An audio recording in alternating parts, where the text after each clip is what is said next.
decidir en una reunión, y eso que vimos en el lenguaje de John Cotton, de abrir y cerrar las llaves del discurso, manteniendo el orden en la asamblea, la autoridad que tienen los pastores para preparar los asuntos que han de tratarse en una reunión de miembros, la autoridad que tienen para juzgar, lo que vimos como emitir esa última sentencia después de que la iglesia como jurado ha escuchado lo que el pastor dice acerca del pecado, por qué es pecado lo que se hizo en una disciplina, por ejemplo, y qué es, cuál debería ser, ¿cuál era la palabra? Perdón, es que ando en la luna, como les dije. Como la forma de proceder dependiendo del pecado, dependiendo de las circunstancias, etcétera. Y vimos también la autoridad para bendecir y por último esa autoridad para reprender en privado, que vimos que no era lo mismo, el mismo peso que tendría que un miembro se acerque a un miembro para exhortarlo, que un pastor reprendiera a un miembro en la iglesia, por la autoridad con la que la iglesia lo ha señalado, pero también, no sé si se acuerdan en ese cuadro que habíamos hecho, esa flecha que venía de arriba, la autoridad que Cristo también les ha dado.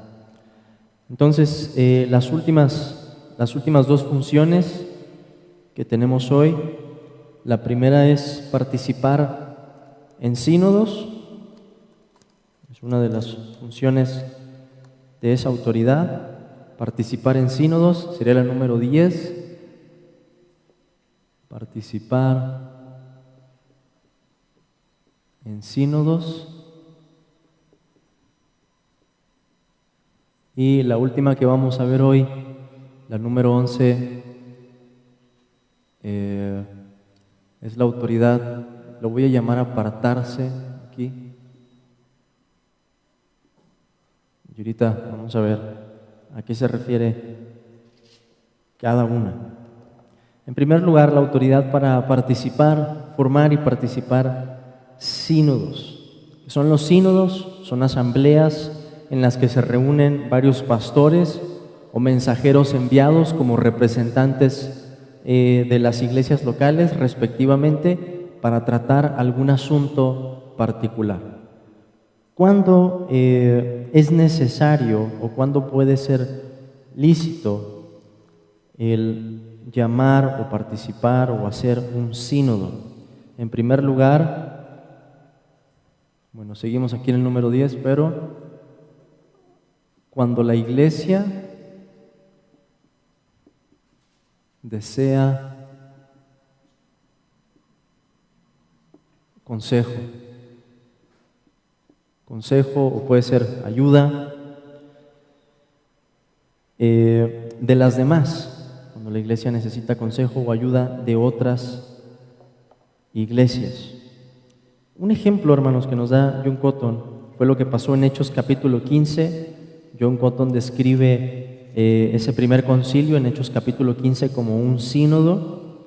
La diferencia sería que ese sínodo estaba compuesto tanto por apóstoles como por ancianos. En el día de hoy solamente veríamos ancianos o también en su defecto representantes o mensajeros que sean enviados por las iglesias para representar el lugar de la iglesia.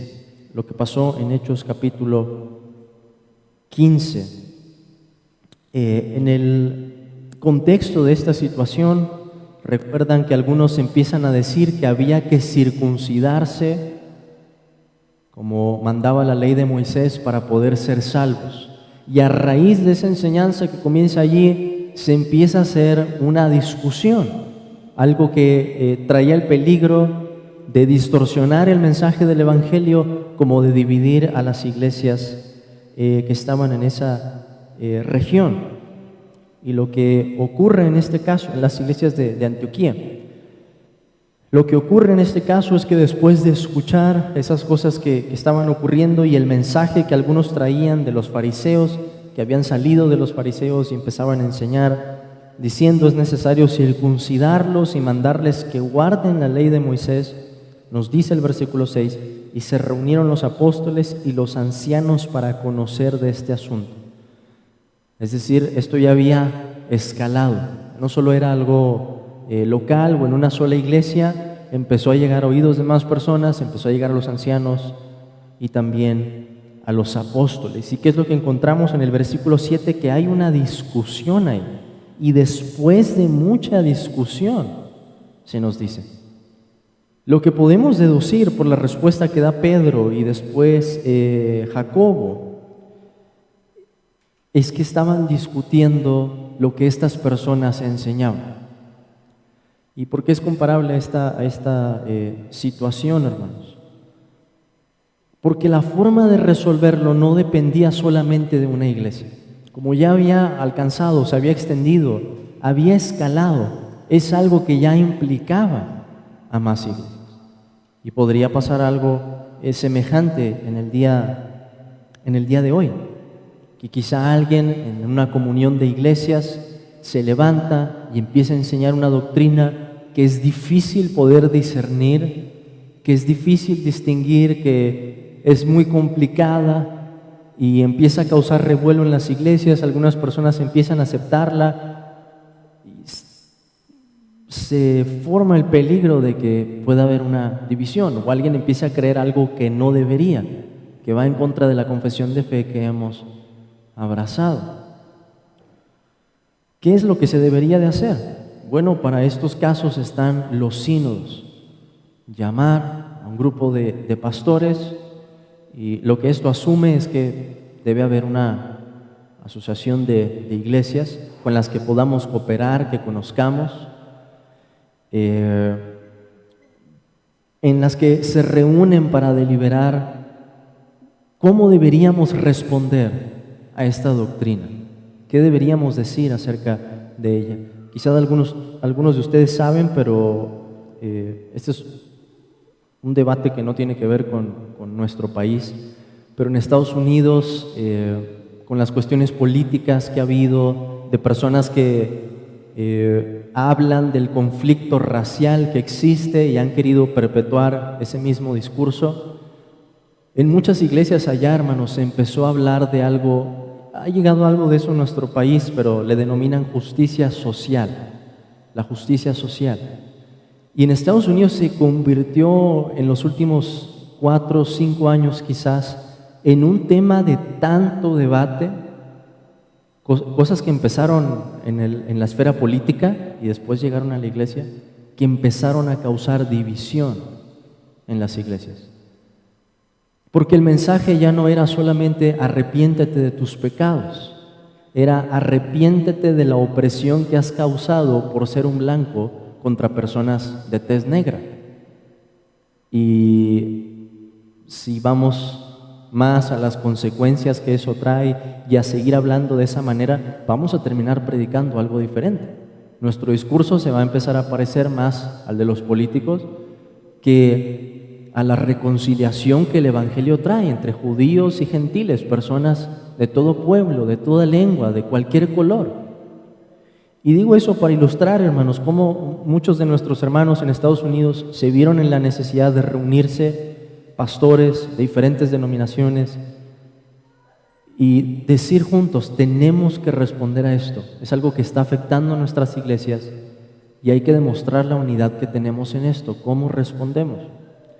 Pues en ese esfuerzo, aunque las iglesias locales procedieron de diferente manera, algunos hermanos que conocemos, entre ellos personas como Bodhi Baucham, John MacArthur, algunos otros hermanos, se reunieron para firmar una declaración que tenía que ver con estas cuestiones, 2 principalmente.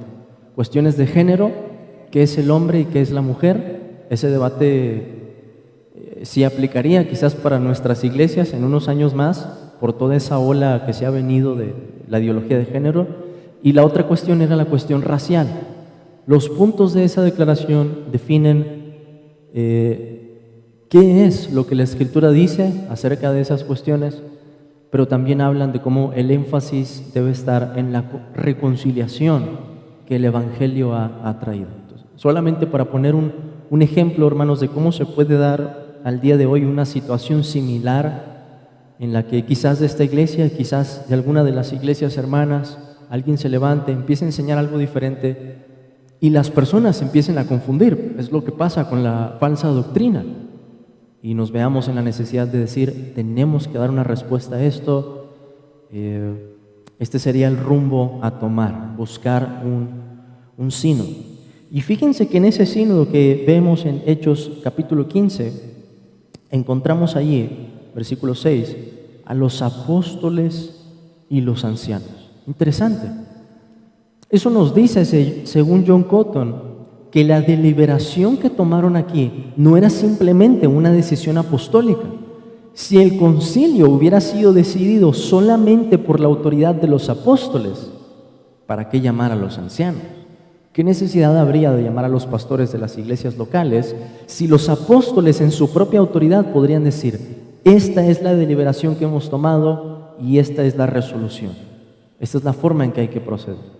Pero no. Interesantemente, había ancianos también presentes para aclarar este asunto. Entonces, la conclusión que podemos tomar de aquí, que nos ayuda a entender cómo funcionaría un sínodo en esta resolución, es que no fue un evento único en la historia de la iglesia. Y encontramos otros ejemplos después de algunos concilios que serían análogos a los sínodos, como Nicea, la Declaración de Calcedonia, en los que la iglesia se reunía para decir, tenemos que responder a estas personas. Están diciendo que Jesús no es Dios o que no existe una Trinidad, y como iglesias tenemos que dar una respuesta conjunta a esto. Para eso funcionaría un sínodo. Entonces, el primer caso sería cuando la iglesia desea consejo y ayuda de otras iglesias. En segundo lugar, puede ser cuando existe algún problema doctrinal o práctico que una iglesia local no puede resolver. Voy a poner aquí problema doctrinal o práctico en el que una iglesia local se ve rebasada y dice, no podemos con esto. John Cotton dice, cito, la justa consecuencia de la Escritura nos da otro motivo para la reunión de muchas iglesias o de sus mensajeros en un sínodo. Cuando alguna iglesia se encuentra bajo escándalo por corrupción en la doctrina y en la práctica y no se puede sanar con más anuncios privados de sus propios miembros. Hago una pausa aquí. O sea, es una situación que ya escaló, que si intentáramos hablar con esas personas, quizás tienen que ver en este escándalo doctrinal o práctico, no va a ser suficiente porque la situación ya pasó a mayores. Quizás se hizo conocida, quizá alguien publicó información, quizá alguien dijo algo, la información se malinterpretó y es algo que nos rebasa. ¿Cómo se procede aquí? Igualmente, la sabiduría nos enseña que deberíamos de buscar a un sínodo. Que si una iglesia local dice, no podemos, busque ayuda. Para eso hay otras iglesias. Dice John Cotton, porque hay una comunión fraternal, tal como entre los miembros de una misma iglesia. Noten esto, hermanos, dice, así también entre las iglesias. O sea que una de las bendiciones de la comunión que tenemos, no solamente dentro de este cuerpo local, sino con otras iglesias locales, es que cuando tenemos un problema que no podemos resolver, hay otros hermanos que están dispuestos a ayudarnos y que tendrán más experiencia que nosotros para saber cómo aconsejarnos en esta situación. Creo que no necesito explicar más porque hemos vivido, por un lado decimos tristemente y por otro lado para la gloria de Dios, una situación semejante. Pero hay una tercera situación, dice John Cotton, en la que se puede dar este sínodo, y es cuando las iglesias buscan una reforma. Lo voy a poner, buscan reformar en cooperación.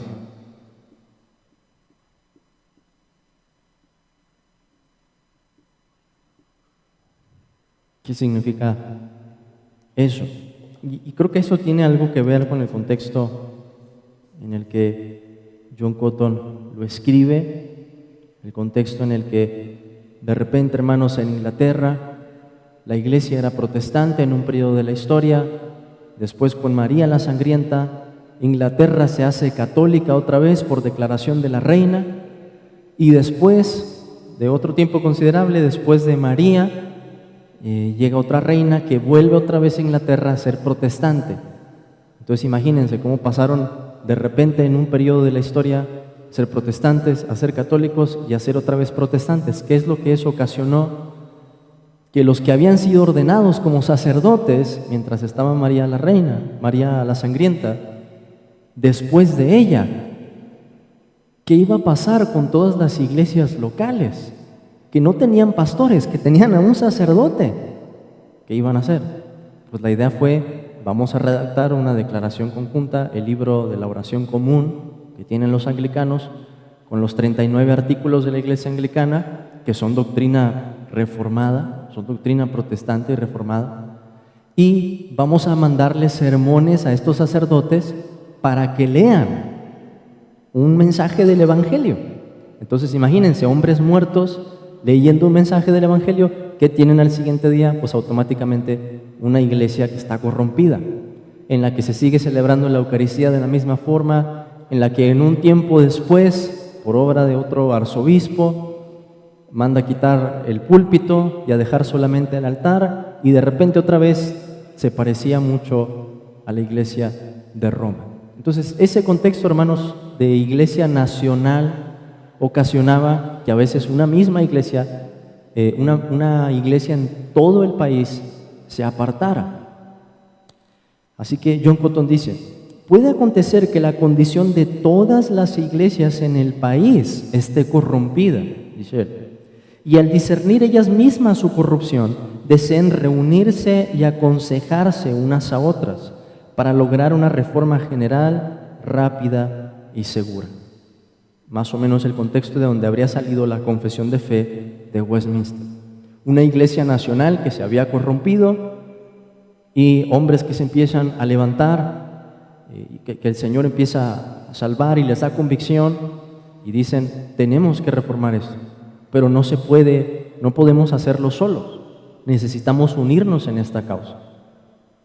Y encontramos entonces a los sínodos.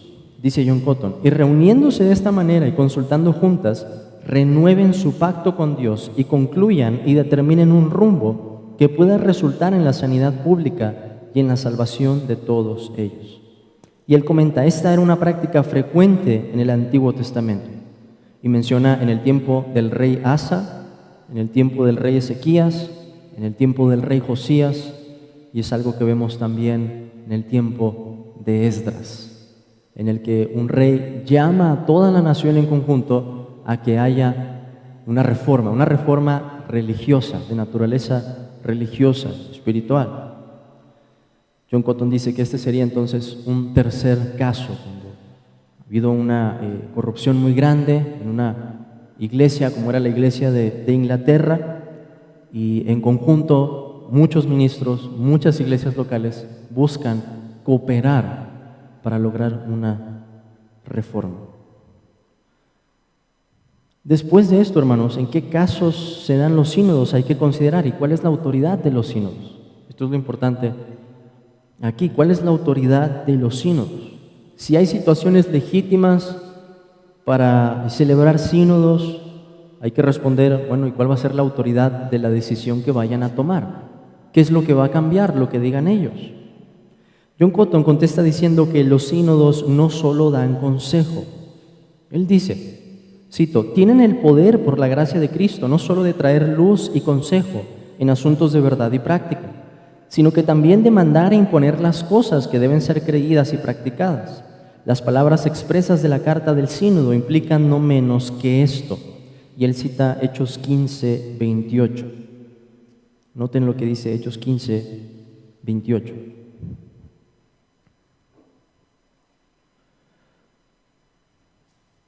Que nos dice, porque ha parecido bien al Espíritu Santo y a nosotros Hay un plural ahí. No solamente había apóstoles, había ancianos. Y a nosotros no imponeros ninguna carga más que estas cosas necesarias. Y aquí viene la declaración: que os abstengáis de lo sacrificado a ídolos, de sangre, de ahogado y de fornicación, de las cuales cosas, si os guardareis, bien haréis. Pasadlo bien. Entonces, Cotton dice que no es solo un consejo, es algo que se impone, es una carga que se impone, que es el lenguaje del pasaje aquí. Y él continúa diciendo: es un acto del poder de las llaves para atar, imponer cargas. Y este poder para imponer surge no solo de forma material del peso de los asuntos impuestos, los cuales son preceptos necesarios de la palabra, dice él, sino también de manera formal por la autoridad del sínodo, el cual, siendo un mandato de Cristo, impone con mayor fuerza por causa del sínodo mismo. Déjenme tratar de explicar esto. Hacer un sínodo no es lo mismo de lo que sería para la iglesia en Roma, por ejemplo, una declaración del Papa o una declaración de los cardenales. No es lo mismo. Hay una gran diferencia. Y la diferencia es que las cargas que se imponen aquí son necesarias. ¿Qué quiere decir eso? Que vienen de la palabra de Dios. ¿De dónde dijeron los apóstoles y los ancianos que la única carga que debía imponerse era esta? Fíjense lo que estaban haciendo en esa declaración. Estaban diciendo que los discípulos en el Nuevo Testamento no tenían que circuncidarse. ¿Enseña eso otras partes de la Escritura? Por supuesto, por supuesto. Eso es lo que enseña la revelación en el Nuevo Pacto. Pero además les estaban diciendo que no era necesario que guardaran la ley de Moisés. La ley de Moisés incluyendo esos mandamientos que se refieren a los rituales o a los alimentos, como habíamos estado viendo, o a las cuestiones civiles, por ejemplo. ¿Cuál era la carga que les estaban imponiendo aquí?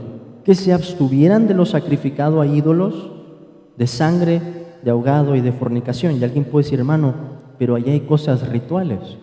¿Es cierto? Pero piensen, ¿cuál es la razón por la que en ese momento mandaron que se abstuvieran de algunas cosas que tenían que ver con ritos? Porque había peligro, hermanos. Imagínense esto: judíos y gentiles juntos en una misma iglesia. ¿Qué es lo que eso significa? Los judíos iban a tener muchísimas susceptibilidades, porque toda su vida la habían dedicado a vivir de esta forma, separándose de los gentiles por medio de los alimentos, por medio de muchas cosas de las que ellos no iban a participar. Y de repente fueron unidos en una misma iglesia. Si dejaban que esto siguiera sin poner una barrera para no ser causa de tropiezo, lo va a decir el apóstol Pablo en la carta a los Corintios y en Romanos: si a mi hermano le es tropiezo que coma carne, que dice Pablo, me voy a abstener. Si le es tropiezo eso, me voy a abstener, aunque no sea pecado en sí mismo, pero yo no quiero herir la conciencia de mi hermano, porque si hiero su conciencia, Pablo dice en Corintios que contra Cristo estoy pecando. Entonces, la iglesia impone una carga que viene de la Escritura, pero también de una consideración de cuál era la situación de esa iglesia particular, en la que íbamos a tener judíos, íbamos a tener gentiles. Esta iba a ser entonces la manera o la instrucción para evitar conflictos, para evitar pecado, que encontramos allí, sí, pero para evitar también conflictos. ¿Qué es lo que hace el sínodo entonces? Toma de la palabra, delibera acerca de una situación y con la autoridad que tiene refuerza ese deber, que no es lo mismo que un consejo. Imagínense en esto, hermanos, una cuestión tan clave, una cuestión doctrinal, en la que hay personas que dicen no son salvos si no se circuncidan conforme a la ley de Moisés. Por supuesto que la respuesta tiene que ser tajante. Si están predicando otro evangelio, hay que responder con la misma fuerza, y eso tiene que reforzarse. ¿A quién queremos confiar esa decisión? Bueno, como iglesias, yo creo que todos los miembros deberíamos tener una medida de entendimiento, de sabiduría para poder distinguir algunas cosas, pero ¿de quiénes esperamos que estén más preparados para dar respuesta a esta cuestión? Pues los pastores, que su tarea incluye un estudio profundo de las Escrituras. Entonces, ¿qué hace la iglesia? Confiando, dice: hermanos, vayan ustedes, discutan esta doctrina y vamos a apoyar su decisión. La iglesia tiene la libertad de exponer sus dudas, lo hemos visto, es una de las libertades de la iglesia. Tiene la libertad de preguntar, de poner alguna objeción. Ellos tenían libertad de unirse a los apóstoles en esa decisión y ancianos para aprobar la sentencia. De hecho, la carta que se escribe aquí, pues la iban a enviar algunos hermanos a las otras iglesias. Es decir, las iglesias estaban participando de este proceso. Pero ¿quiénes estaban llevando la autoridad ahí? Los apóstoles y los ancianos. Son los que conocían mejor la doctrina y son los que podían dar una mejor deliberación. Por eso, esa es la razón precisamente por la que las iglesias piden ayuda a un sínodo, porque se dan cuenta que necesitan dirección para resolver un problema o contestar una cuestión teológica. Entonces, la autoridad de los sínodos es imponer cargas que son necesarias, o sea, cosas que se derivan de la palabra de Dios, pero con la autoridad que tienen, reforzar todavía más ese deber. ¿Cuál sería el límite de esto? Y creo que ya está implícito en lo que he dicho, que los sínodos solo pueden requerir cosas que sean necesarias para una situación presente y que surjan, se deriven de la palabra de Dios. Si no vienen de la palabra de Dios, si son algo ajeno o no corresponden a las circunstancias presentes, se desacredita la autoridad con la que están mandando eso. Los sínodos, por otro lado, no pueden ejercer disciplina como tal. Los sínodos pueden advertir y decir, y quizá a alguno de ustedes les ha tocado esto, si estaban en iglesias bautistas o en iglesias presbiterianas, de haber oído en algún momento que denunciaran públicamente a una persona y decir: tal persona hizo esto, cometió esto, está enseñando esto, tengan cuidado. Y se le da el aviso o un boletín, como algunos dicen, a las iglesias, ¿no? Eso no es un acto de disciplina. La iglesia local en donde estaba esa persona tiene que disciplinar a esa persona, a ese miembro. Pero es un aviso, hermanos, para preservar el orden y la paz de las demás iglesias en las que sabemos que esa enseñanza o esa persona o esa práctica podría ocasionar problemas. Los sínodos tampoco pueden ordenar pastores. Eso también corresponde a los ancianos de las iglesias locales. Lo que tiene que ver son estas tres situaciones que hemos visto. Cuando una iglesia quiere pedir ayuda o consejo, cuando hay un problema doctrinal o práctico, o cuando buscamos una reforma en cooperación. Esa sería entonces la participación y la autoridad que tienen los pastores en los sínodos. Esperamos, hermanos, el paso que vamos a dar de la Constitución, poder cooperar con las iglesias hermanas, primeramente, tienen la misma fe y práctica y que conocemos ya de tiempo, y después quizás, si el Señor nos permite, poder formar asociaciones que sean grandes o más grandes, y si algo llegara a pasar de este tipo o necesitáramos una ayuda, un consejo de este tipo, poder recurrir pues a esa, yo lo llamaría bendición, apoyo que podemos encontrar en otras iglesias y otros pastores que están caminando en el mismo camino. Entonces, la Constitución nos ayudaría a poder acercarnos a ver quizá algún día algo semejante. La última que tenemos aquí, hermanos, la última función de esta autoridad, que es acá la número 11, es apartarse. ¿Apartarse de qué? Dice John Cotton: en caso de que la iglesia caiga en blasfemia contra Cristo y en el rechazo obstinado y la persecución del camino de la gracia, y no se puede esperar un sínodo o no hay ayuda de un sínodo. Los ancianos tienen el poder de apartarse o separarse de los discípulos y de llevarse las ordenanzas con ellos y con ello denunciar tristemente el juicio de Dios contra ellos. Y de nuevo se presenta como una situación muy extrema, pero hermanos, si pensamos en el tiempo en el que Cotton vivió, John Cotton tuvo que salir a Nueva Inglaterra, o sea, Estados Unidos, lo que conocemos como Estados Unidos, por la persecución que había en Inglaterra, en donde de repente un día protestantes, de repente otro día católicos, de repente otro día eran otra vez protestantes, y de repente la misma iglesia de Inglaterra estaba persiguiendo a hombres que tenían convicciones reformadas, a los que llegamos a conocer como puritanos, que querían reformar la iglesia, que no estaban contentos con la manera en que se adoraba, por ejemplo. Entonces, aunque es extremo, se ha dado el caso en la historia de la iglesia, que iglesias locales enteras puedan apartarse de esta manera. ¿Cuál es la función de la autoridad del pastor aquí? Denunciar a esa iglesia local. Estamos hablando de un caso extremo en el que haya una apostasía generalizada en esa iglesia local. Y él cita textos como Hechos, capítulo 19, versículo 9.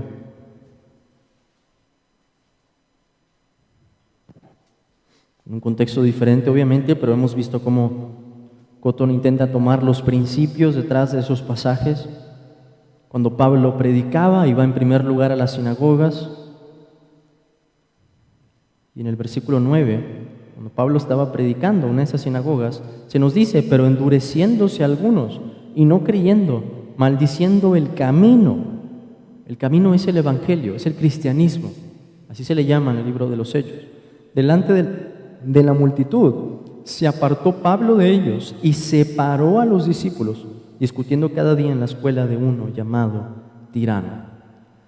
Algo semejante tenemos en la instrucción de nuestro Señor Jesucristo cuando envía a los discípulos. ¿Y qué les dice, hermanos? Que en donde no los reciban, en donde no reciban su predicación, sacudan aún el polvo de sus pies como testimonio contra esas personas. Es decir, que puede llegar un punto de tal dureza o de tal rebelión que un pastor puede verse obligado a abandonar a esos discípulos y denunciar cuál es el pecado allí. Y quisiera terminar solamente con algo que menciona John Cotton aquí, que me pareció una ilustración muy buena para resumir mucho de lo que hemos estado viendo. Él dice, objeción. Pero si los ancianos tienen todo este poder para ejercer todos estos actos de gobierno, o sea, los 11 que hemos visto, en parte sobre los miembros individuales y en parte sobre toda la iglesia, ¿cómo se les llama entonces siervos de la iglesia? Y creo que es una de las preguntas que teníamos al principio. Bueno, no teníamos bien al principio cuáles eran las libertades de la iglesia y luego las tuvimos y ahora el hoyo era ¿y cuál es la autoridad de los ancianos? Y ahora tenemos ya las dos cosas, hemos visto las dos partes. Y Cotton pregunta, bueno, ¿y cómo entonces pueden llamarse siervos de la iglesia si ejercen todas esas funciones de autoridad? Él responde, aunque los ancianos son a la vez siervos y gobernantes de la iglesia, las dos cosas pueden sostenerse juntas, porque su gobierno no es de señorío, como si gobernaran por sí mismos o para sí mismos, sino administrativo. Y el administrativo tiene la connotación ahí de mayordomía, una mayordomía, y ministerial, como si gobernaran la iglesia a partir de Cristo, y también desde su llamado, y con todo, aún gobernando la iglesia para Cristo y para la iglesia, incluso para su bien eterno espiritual. Y luego nos da esta ilustración que creo que es muy buena, hermanos, para resumir este aspecto. Él dice, una reina puede llamar a sus sirvientes, a sus marineros, para que la guíen y la conduzcan por el mar a un puerto determinado. Sin embargo, al haber sido llamados por ella para este oficio, no debe gobernarlos en su curso, sino que debe someterse a ser gobernada por ellos, hasta que la hayan llevado al puerto deseado. Así es el caso entre la iglesia y sus ancianos. La reina es la iglesia y los pastores son los marineros. Imagínense, hermanos, a la reina intentándole decirle a los marineros por dónde hay que ir en el mar. Pues las reinas no saben hacer eso. Y por eso me gustó tanto la ilustración de Cotton, porque resume, hermanos, la libertad que tiene la iglesia en esa llave que el Señor le ha concedido, la llave de poder, y resume lo que hemos visto de la autoridad de los ancianos en esa llave de gobierno o llave de autoridad. Las dos cosas se mantienen al mismo tiempo, no hay oposición, al contrario, lo que encontramos es armonía. Así que, pues con esto hemos terminado ya tanto las libertades de la iglesia como las funciones que tiene la autoridad pastoral. Hermanos, pues no sé si hay alguna pregunta en esta ocasión, si quieran preguntar algo. Hermano, vamos a... Gracias.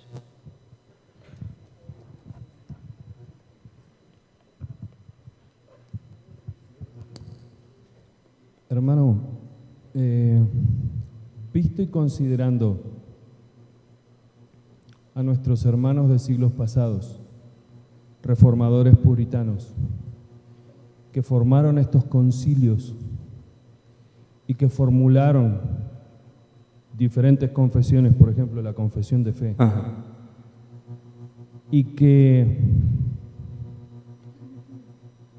quiero ser cauteloso, no quiero herir conciencias de nadie, pero abiertamente estos hombres de Dios débiles, el Señor los levantaba contra pensamientos, digamos, para tener un punto base, pensamientos arminianos que torcían el Evangelio, por ejemplo, y verdades fundamentales como el Evangelio. Si estos hombres defendían fielmente y celosamente, con un celo santo, la verdad, ¿por qué hoy en mucho cristianismo, en el cristianismo ortodoxo y considerablemente reformado, se les llama hermanos a hombres que predican un evangelio diferente? Por ejemplo, un evangelio decisionista. ¿Por qué caemos en esa benevolencia?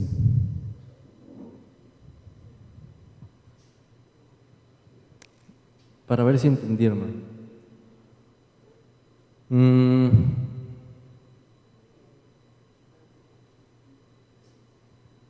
Sería algo así como decir que somos más tolerantes que los antiguos con cuestiones que ellos verían con más celo. Exactamente, hermano. Okay. Creo, hermano, que debemos ser cuidadosos al pensar en el contexto de la Reforma, porque hay muchísimos factores. No solo era la teología, estaba en juego la vida de estados completos, del gobierno, de la política, de la economía, de la sociedad. Y si somos simplistas en nuestro análisis de la historia, podríamos llegar a conclusiones que no sean justas con todo el contexto que ellos tenían.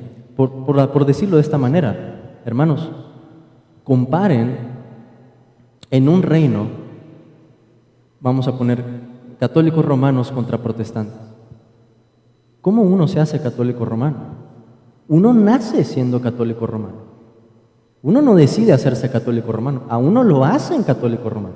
¿Quién iba a tener más número? ¿Los que nacen siendo católicos romanos o los que creían que tendrían que esperarse a que fuera salva la persona para formar parte de la misma religión? En ese sentido, el bautismo de infantes cabría muy bien, ¿verdad? Porque nos dejaría competir de la misma manera. Bueno, ellos bautizan a sus niños y los hacen católicos romanos, vamos a bautizar a los nuestros, para que desde que sean niños confiesen la misma religión del Estado. No estoy diciendo que eso haya pasado exactamente, pero tenemos que considerar, hermano, que había muchísimos otros factores, que si ellos permitían que leudaran la teología, estaban en el peligro de que otras fuerzas de otros estados, otros gobernantes, se metieran en la política. Entonces, hermano, y puede ser, entonces, ahí tocaste un punto fundamental. ajá. Corrían peligro los estados, las naciones, ¿no es cierto? Y el estado eterno no. O sea, estos hermanos tenían en cuenta eso y no tenían en cuenta el estado eterno. Sí, la otra cuestión es, hermano, que las confesiones se hicieron para unir. Hay una labor de distinción doctrinal, pero las confesiones fueron hechas para unir, no para dividir. O sea, el punto es decir, si confesamos la misma fe, estamos juntos en esto. Eso no quiere decir que no hubiera diferencias doctrinales, incluso dentro de los que formularon las confesiones. Hay muchas preguntas que no se abordan tanto en la Confesión de Westminster como en la Confesión Bautista de Londres, otras cosas que quedan ambiguas, y la razón es esa, querer guardar la unidad. Ahora, creo que en la historia de la Iglesia, hermano, podemos encontrar ejemplos, hablando específicamente de quienes mantengan una doctrina arminiana, me refiero a ellos, de hombres santos que creían de esa manera y tuvieron comunión con hermanos que consideraríamos reformados, calvinistas, la etiqueta que queramos agregar allí, ¿no? Entonces, creo que no podríamos decir, hermano, es que con eso pasamos a esta pregunta: ¿qué es lo mínimo indispensable que tenemos que creer para ser salvos? ¿Tenemos que creer que Dios nos escogió necesariamente para ser salvos? No. Para ser salvos, no. Es algo que vamos a aprender en las Escrituras. Pero el requisito indispensable, el contenido de la fe que tengo que abrazar para ser salvo, tiene que ver específicamente con la persona de Cristo, con la persona de Cristo. Entonces, si empezamos a agregar más distinciones, hermano, y no digo esto por dejar de mostrar celo, si alguien está enseñando mal, vamos a decir que está enseñando mal. Pero digo esto para honrar que la Escritura nos dice que el requisito indispensable para la salvación es poner nuestra fe en el Señor Jesucristo. Si parto de allí, puedo evitar el peligro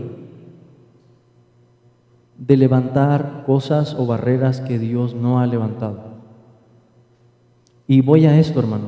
Si ellos han creído en Cristo realmente, no digo que en todas esas iglesias, no, pero digo que hay hermanos ahí. Somos uno en Cristo. Y en el cielo ya no va a haber esos debates, gracias a Dios. Vamos a estar de acuerdo. Sí. Todos vamos a creer en la elección. Hermano, y aunque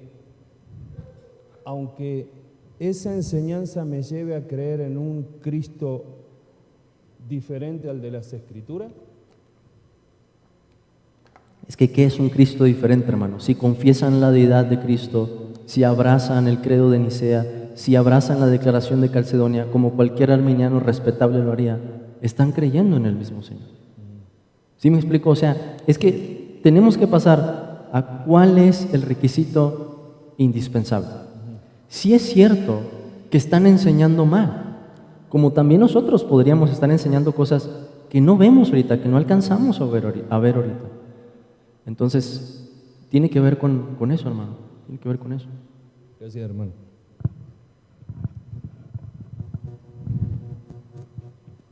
Hermanos, hermano.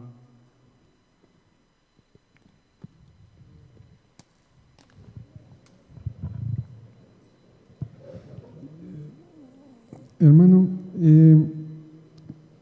con respecto a lo que comentó ahorita de pedir consejo y sobre todo cuando se busca reformar o hay un problema doctrinal, ¿qué pasa cuando la iglesia presenta una situación de ese tipo y resulta que buscamos un sínodo o buscamos ayuda, pero no están ellos en la posición de ayudarnos de manera inmediata?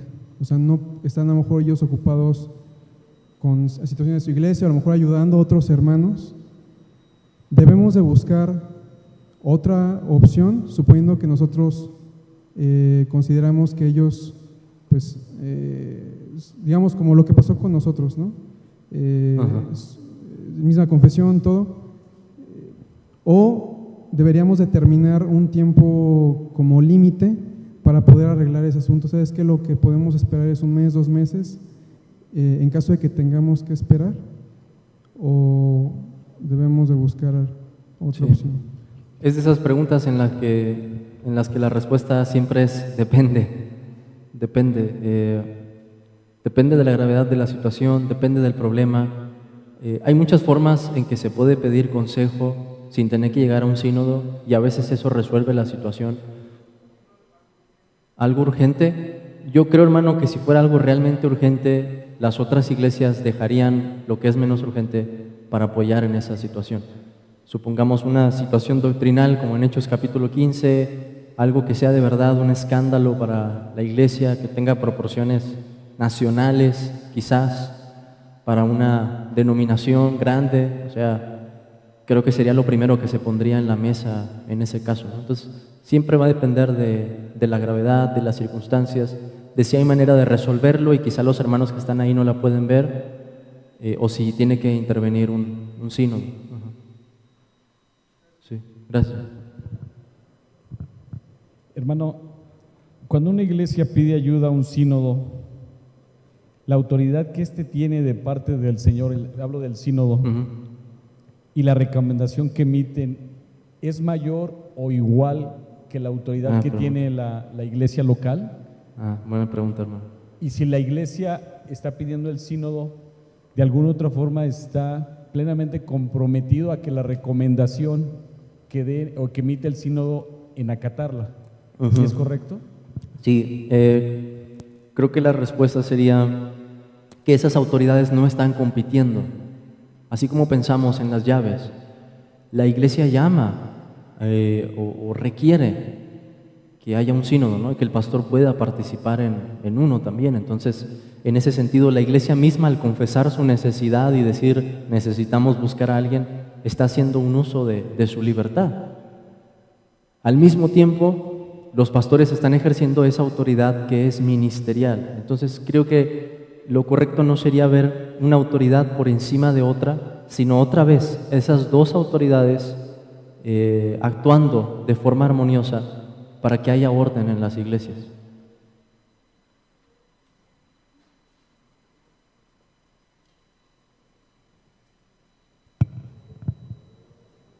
Hermanos, ¿alguna otra pregunta? ¿No? Pues vamos a terminar con una oración, hermanos. Oremos.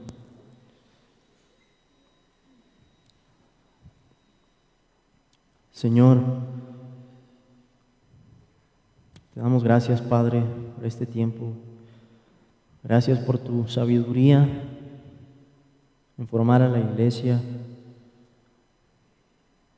y en mandar, Señor, todo lo que es necesario, todo lo que es bueno para ella. Te rogamos, Señor, que nos sigas guardando en este proceso, que nos des humildad, Señor, que nos des más amor, que busquemos la unidad y la paz y podamos ver más iglesias, Señor, locales en este país, más iglesias en el mundo que se sigan reformando, Señor, y busquen hacer tu voluntad. Padre, ayuda a nuestros hermanos que están pasando por este mismo proceso. Te pedimos por las iglesias hermanas, que las guardes, que las bendigas también y nos permitas ver mucho fruto de esto, Señor, y que nos des la gracia para seguirnos humillando debajo de tu mano y reconocer, Señor, que tú sabes lo que es mejor y necesario para nosotros. Te pedimos esto en el nombre de Jesús. Amén.